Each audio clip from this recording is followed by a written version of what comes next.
땅속 깊이 묻혀있는 금광석을 찾기 위해서는 직접 땅속을 파고 해집는 시추 조사를 해야 했는데요. 국내 연구진이 최근 시추 없이도 땅속의 금광석을 찾는 기술을 개발해 금맥을 찾았습니다. 그 규모가 무려 21만 톤이라고 하는데요. 네, 한국지질자원연구원 박삼규 센터장 연결해서 보다 자세한 이야기 들어보겠습니다. 안녕하십니까? 네, 안녕하십니까? 네, 센터장님, 이 기술 이름이 굉장히 어렵습니다. 광대역 유도 분극 정밀 탐광 기술. 이름도 굉장히 긴데 어떤 기술인지 잘 감이 오지 않거든요. 자세히 설명해 주시죠. 네, 일반인들에게는 좀 생소한 말인데요. 네. 땅속으로 전류를 흘려주게 되면 이 금과 같은 유용 광물이 있는 곳에서는 전기적 특성이 이렇게 변하게 됩니다. 이제 이런 변화를 측정해서 우리가 잘 알고 있는 의학에서 사용하고 있는 단층 촬영과 같은 기법으로 땅속을 영상화하는 이런 기술입니다. 네, 최근에 이 기술을 이용을 하셔가지고 이제 금맥을 좀 찾아냈다라고 하셨었는데요. 네. 어느 정도 발견을 하신 건가요? 예, 지금 전남 해남에 우리나라에서 유일하게 금을 캐고 있는 광산이 있습니다. 한국지질자원연구원과 기업체가 협력해서 5년간의 국가 R&D를 수행해서 새로운 탐사 기술을 개발했는데요. 이 탐사 기술을 현재 금강사를 운영하고 있는 현장에 적용해서 새로운 금강석을 약 21만 톤을 찾았습니다.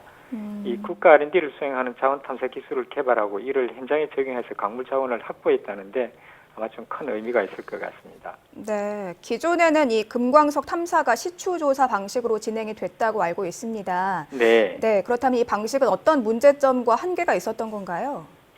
예, 대부분의 금을 포함하고 있는 광물 자원 탐사는 지질 조사, 물리 탐사, 시추 조사로 이렇게 이루어지고 있는데요. 네.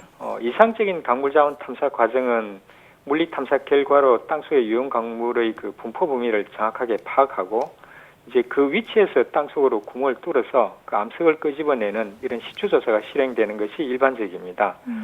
그러나 이 국내 광산업체는 이제 기술력이 좀 부족하고 이런 비용 절감의 이유로 지질 조사와 시추 조사에 많이 의존하고 있는데요. 이제 이렇게 하다 보니까 물리 탐사 과정이 생략돼서 유용 광물의 분포 위치를 파악하는 데 좀 어려운 점이 있었습니다. 네, 아무래도 일일이 이렇게 땅을 파는 시추 조사를 하게 되면은 여러 가지 비용이라든가 인력을 좀 낭비하는 면도 있을 것 같습니다. 네. 그렇기 때문에 이번에 이 전류를 흘러서 이 금광석을 탐지하는 방법이 굉장히 좀 효율적이라는 생각이 드는데 네. 기존에는 이런 기술이 없었던 겁니까? 예, 기존에 이런 기술들이 이제 유도분극 탐사라는 기술이 있었습니다. 이 기술은 징유 전류를 사용하고요. 이번에 저희들이 개발한 이 탐사 기술은 교류 전류를 사용합니다. 이 징유 전류를 사용할 경우는 이제 한 10A 정도의 높은 전류가 필요하고요. 이 측정할 때 전기적 잡음이 들어가서 탐사 결과의 해석 정밀도가 그렇게 높지 않았습니다. 또한 탐사 깊이도 100m 정도, 지하 100m 정도까지 적용할 수 있어서 현장에서 적용하는 데 좀 한계가 있었습니다. 이제 이런 문제점을 해결하기 위해서 교류 전류를 사용하는 광대 유도분극 탐사 기술이라는 게 개발이 됐고요. 이 탐사 기술의 장점은 기존 탐사 방법에 비해서 좀 더 깊게 약 한 300m까지 탐사할 수 있고요. 또한 탐사 결과로부터 얻는 이 자료를 통해서 정확한 유용 광물의 분포와 또 매장량을 평가하는 데 사용할 수 있습니다. 네, 광종의 분포도까지 파악할 수 있다고 들었습니다. 구체적으로 어떤 원리로 금광석을 찾아내서 다른 정보까지 얻을 수가 있나요?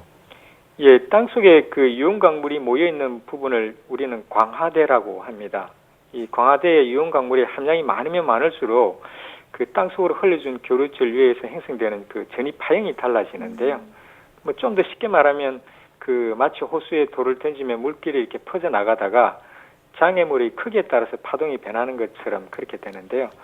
이제 금광석에 포함하고 있는 황철석과 같은 이런 화학 광물들이 종류나 함량에 따라서 이 전이파의 특성이 달라집니다. 그래서 이런 성질을 이용해서 우리가 광종이나 또 분포 범위 등을 좀 평가할 수 있습니다. 네, 그렇군요. 지금까지 원리에 대해서 짚어주셨는데 네. 그렇다면 제일 좀 궁금한 점이 이번에 새롭게 개발된 이 기술 앞으로 좀 어떤 분야에서 활용이 될 거고 또 우리가 어떤 효과를 좀 얻을 수 있을 거라고 기대를 할 수 있을까요?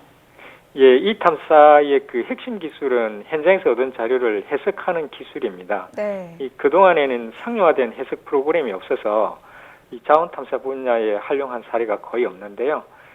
이번 연구에서 이 측정 기술과 해석 기술을 우리가 확보하게 되어서 이 국내뿐만 아니라 지하 자원이 많지만 이제 기술력이 부족한 개발도상국들, 뭐 예를 들면 몽골이나 미얀마, 아프리카 등에서 이런 자원 탐사 시장, 서비스 시장을 좀 개척할 수 있고요. 뭐 그래서 가장 우리가 대부분의 광물 자원들은 우리가 수입하고 있는데 이 국내 산업의 필수적인 금속 광물 자원을 확보하는 데 좀 기여할 수 있을 거로 생각됩니다. 네, 이번 연구를 통해서 이제 그동안은 엄두도 내지 못했던 곳까지 이제 탐광을 할 수 있을 거라는 생각이 드는데 향후 네. 추가로 계획하고 계신 연구에 대해서도 좀 소개를 해 주시죠. 네, 이번에 그 개발한 광대역 유도분극 탐사 기술은 지표에서 탐사할 수 있는 기술 중에서 가장 우수한 기술이라고 생각이 됩니다. 그러나 이 해외 자원 개발에서는 주로 이제 사람이 접근하기 어려운, 예를 들면 사막이나 밀림이나 극한지 등 이런 쪽을 대상으로 자원 탐사를 해야 하기 때문에 지금 저희 연구실에서는 이 드론이나 비행선을 이용한 자원 탐사 기술 개발을 선도하고 있습니다. 지금까지는 비행선을 이용한 자력 탐사 기술 같은 것은 이미 상용화 단계에 와 있고요. 이제 다른 탐사 기술들도 곧 상용화 될 것으로 이렇게 봅니다. 네, 새롭게 금광을 이제 한 21만 톤 정도를 찾아낸 새로운 기술에 대해서 지금까지 한국지질자원연구원 광물자원개발연구센터 박삼규 센터장과 이야기 나눴습니다. 오늘 말씀 감사합니다. 네, 감사합니다.